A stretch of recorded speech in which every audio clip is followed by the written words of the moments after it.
মুহররমে করণীয় আছে। প্রথম করণীয় হলো বেশি বেশি রোজা রাখো,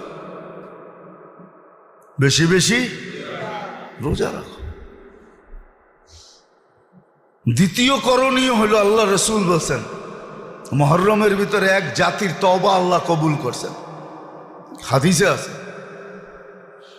দ্বিতীয় করণীয় হলো মুহররম মাসে বেশি বেশি ইস্তেগফার করো, তওবা করো, বেশি বেশি তওবা করো, বেশি বেশি তওবা করো। মুহররম মাসে যত বেশি তওবা করা যায়। আরে মেরে দোস্ত, সারা বৎসরেরটা তো রমজানে দেখাইছিলাম যে সারা বৎসরের ওজিফা রমজানে পুরা কইরা রাখা যায়। জাকাত অ্যাডভান্স দেওয়া যায় না? না যায় না? যায়? যায় না বলতেছেন না? না যায় না? কি জাকাত অ্যাডভান্স দেওয়া যায়? হুজুররা কি